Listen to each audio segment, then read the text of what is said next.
Este es el gráfico de Telecom. De las señales de compra que habíamos tenido en los últimos tiempos, el que menos beneficio había dado, ya que había dado solamente el 7%, hasta la semana pasada había sido Telecom, y habíamos mencionado que necesitamos un quiebre decisivo de esta línea de tendencia bajista para habilitar el escenario de que esto fuera una reversión de tendencia y no solo un movimiento contratendencial. Es decir, de todos modos lo vamos a trazar. Vamos a tomarnos un segundo, eso no lo había trazado justo.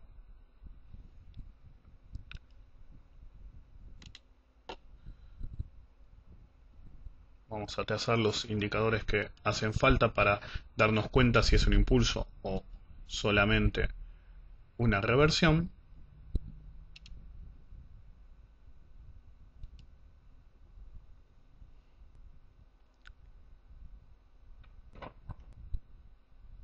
Y acá lo tenemos. Ok, seguimos teniendo una alta probabilidad de nuevo mínimo, 55% es lo suficientemente alta, pero desde estos niveles es difícil pensar que el papel va a caer prácticamente un 50% para generar un nuevo mínimo, por eso debemos desestimar la probabilidad, ya que si bien el sistema apunta a eso, en realidad la probabilidad debe estar cercana al 10% con toda la furia, es decir, es imposible un 55% de probabilidad de nuevo mínimo, teniendo en cuenta que tenemos este proceso de acumulación en la zona de 8 primero y después el mínimo está casi al 50% de la cotización actual.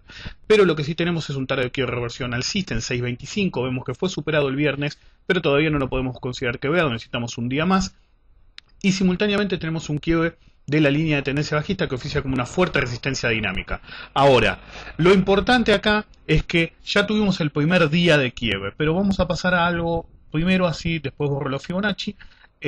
Básicamente hasta el nivel de C igual a A, es decir, este movimiento de aquí igual a este movimiento de aquí, que el objetivo sería aproximadamente 7.24. Hasta ese momento este movimiento es puramente contratendencial solamente.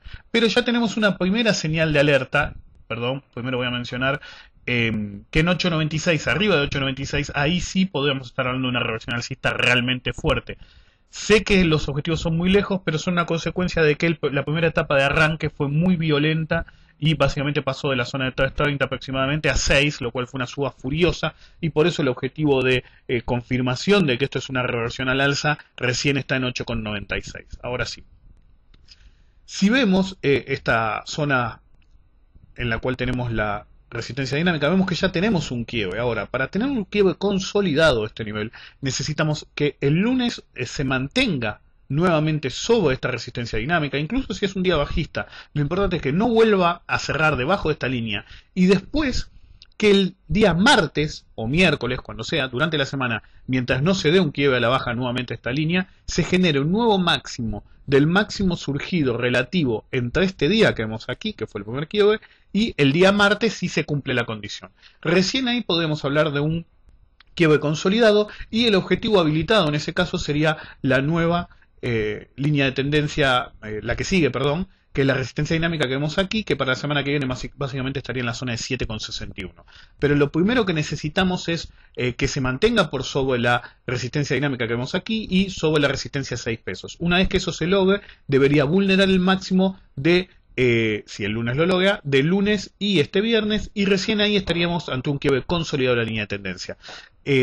Puede haber un recorrido adicional, que no sería el caso, por ejemplo, que es más improbable, ¿no? Que no sería el caso en el caso de Pampa, por ejemplo, que ya dio más del 20% desde la señal de compra, y Telecom fue bastante modesto en el beneficio después de la señal de compra, lo cual le da mayor probabilidad a una continuación de Telecom que de Pampa.